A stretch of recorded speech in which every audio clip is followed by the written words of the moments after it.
Қоғам тыныштығының сақталуын қамтамасыз ететін полицейлердің еңбегі қашанда ерекше. Оған өз өмірлерін құрбан етіп, бейбіт өмірде өшпестелік танытып жүрген тәртіп сақшылары дәлел. Армысыз көрермен, эфирде сақшымен сырласу бағдарламасы.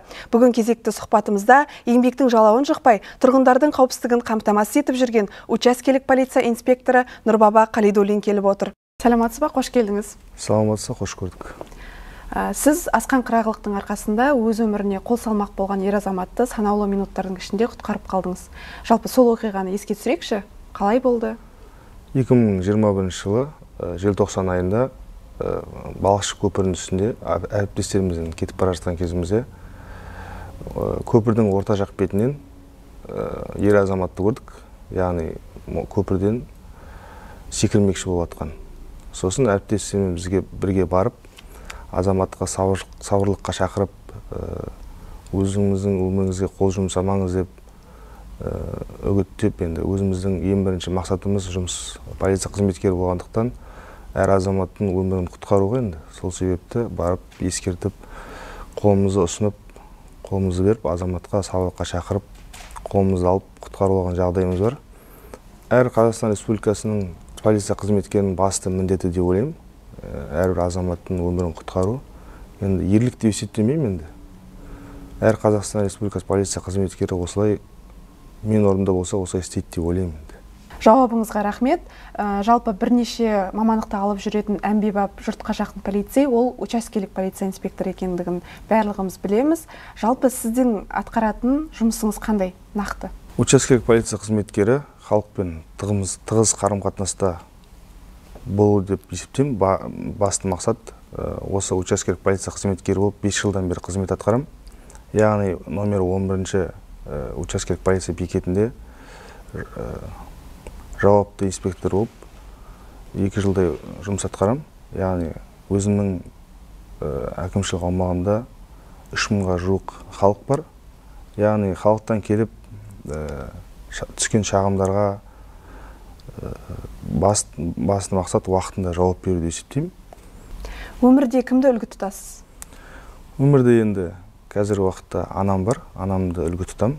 Енді әкеміз ертеректе өмірден кетіп қалды. Анамыз осы күнге дейін жеткізіп, осындай мамандық иесі болғызған себепкер деп есептеймін енді.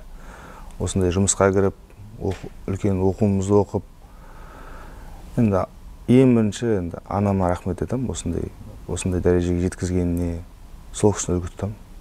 Тәрбие тал бесіктен дейді халқымыз. Өзіңіз көп балалы әке ретінде, балаларыңыз полиция қызметкері болса, не деп айтар едіңіз? Балаларым полиция қызметкері мамандығын таңдаса қолдаймын. Өзім көп балалы әкемін. Қазіргі таңда полиция қызметкерлерінің көптеген жағдайлар жасалып жатыр.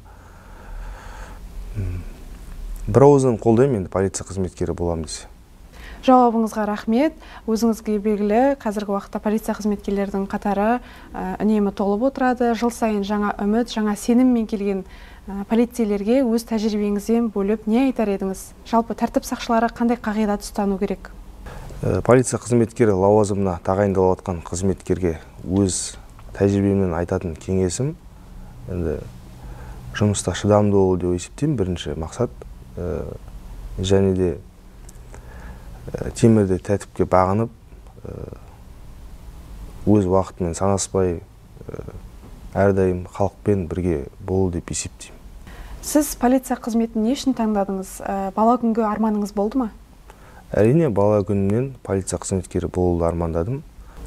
Алдымен әскерге барып келдім, содан кейін полиция қызметкері болып жұмысқа орналастым. Қазіргі уақытта осы салада жұмыс жасап жатқаныма 10 жылдай уақыт болды.